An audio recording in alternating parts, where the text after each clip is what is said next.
my favorite parts of van traveling is that in between the twists and turns, whenever you find the most magical places, you can simply pull over and check it out.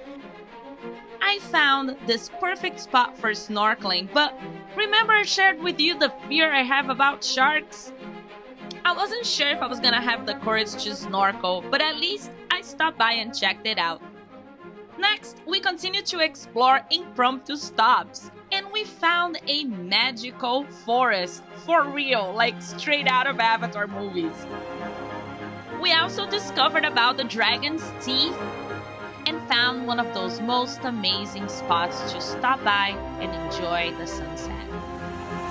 Stick with me so you can experience these amazing places in Hawaii with me. Let's adventure, everyone! This is Maui season, episode 6. We start today's episode by leaving Nakalele blowhole and finding some of the most interesting stops on the way back. First, we discover about Honolulu Bay, and I maybe had the courage for a snorkel. Let's see. Leaving Honolulu Bay and continue on the drive back, we stop to see the dragon's teeth. And continuing on the drive to the campsite, we made a final stop at the Mala Historic Wharf to watch one of those gorgeous sunsets.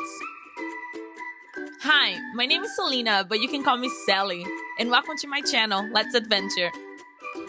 So the coolest thing about traveling in your home on wheels is that I stopped on this lookout and I saw this amazing bay with tons of people doing snorkeling there. So I Googled it, saw it's a safe place to go Google. There's a short trail to get there. So I turned around, parked the van. I'm gonna get in my swimsuits, snorkel gear, and will I have the courage to go snorkeling? We'll see. So for this bay, you park right off the street here and then go down. Apparently a little hike. Let's see how little this really is. If you park where I just did, in the fork, you want to take the right path.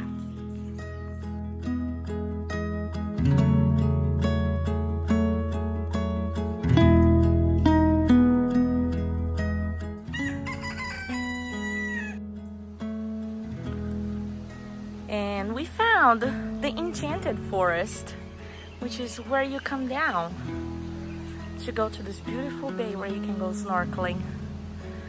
But this part of the experience is making it so much better. All right, let's go find this and not get lost this time. Legend tells this enchanted forest is protected by Kihawahin, a powerful guardian goddess who could take the form of a great water dragon. Locals would leave offerings at the forest's edge, hoping for her protection and blessings. Those who enter with respect were welcomed by the sounds of nature. And I'm guessing this was my case here.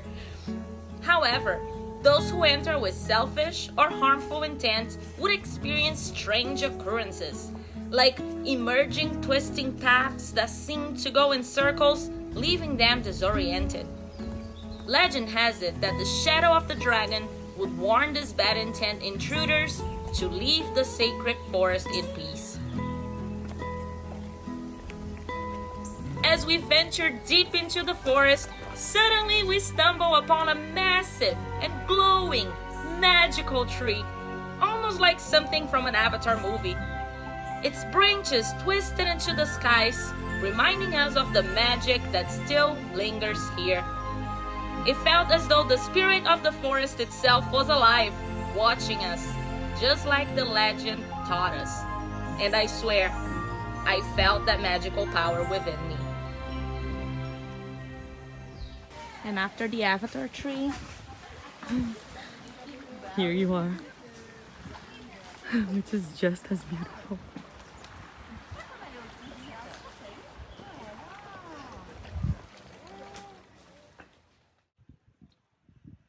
I guess like everything else, you just gotta go and do it, right? Yeah, exactly. You have flippers? I do not. Okay. Okay.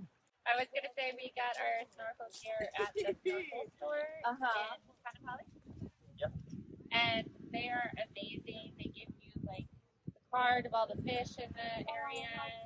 They give you like so many discounts. They give you all the tips. There's a free snorkel report. there's a free snorkel report every day, so you can see which bay, like which area is the best place to go snorkel that day, what the conditions are like, and it's a local place, you know, so you're supporting locals. That's awesome. Yep, fishing ready. Oh my gosh, thank you so much. You guys are so kind. I met Pamela and Hunter right when I got into the bay and I sat on the rocks, dwelling if I was gonna have the courage to snorkel. As I hear Hunter talking about jellyfish and stingrays, I turn around and I'm like, are you talking about here? Because I was dwelling if I was gonna go snorkeling, and if that is about here, I'm definitely not gonna go.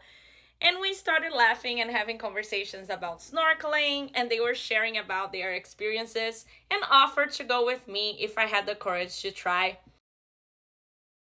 I love how sometimes life just places the right people in your path. It was thanks to them that I jumped into this adventure, even without flippers, and swam with them for about 2 hours watching the most gorgeous fishes in the bay.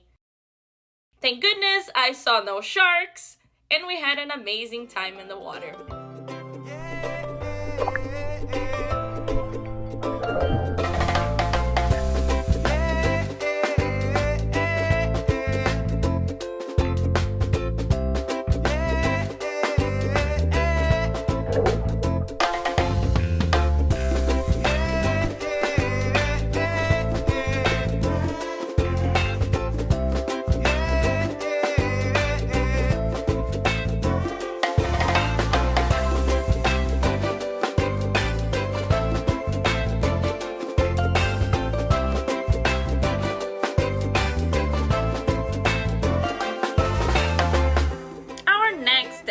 Stop on the west side of Maui was in Kapalua.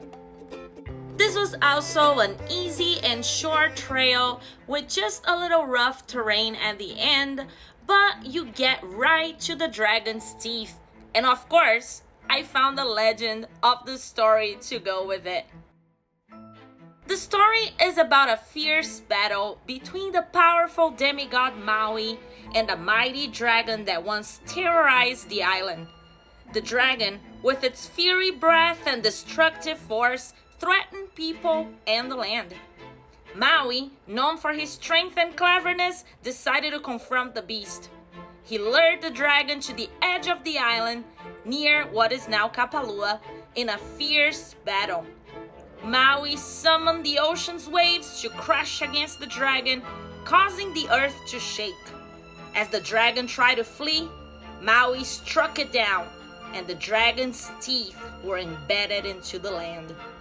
These teeth, hardened by the lava and waves, turned into stone, becoming what we now see as the jagged, tooth-like rock formations jutting out towards the sea. Locals believe that the dragon's teeth still guard the shoreline, a reminder of the strength of Maui and the island's resilience against any threat. When you visit, it's said you can still feel the energy of the ancient battle in the wind and the waves. And I can assure you, this is true.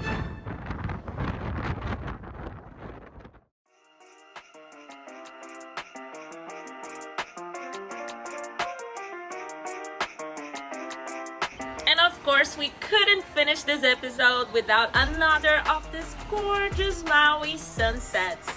Today's choice was to come to the Mala Wharf. It was built in the 1920s, and it was once a bustling hub for fishermen and traders.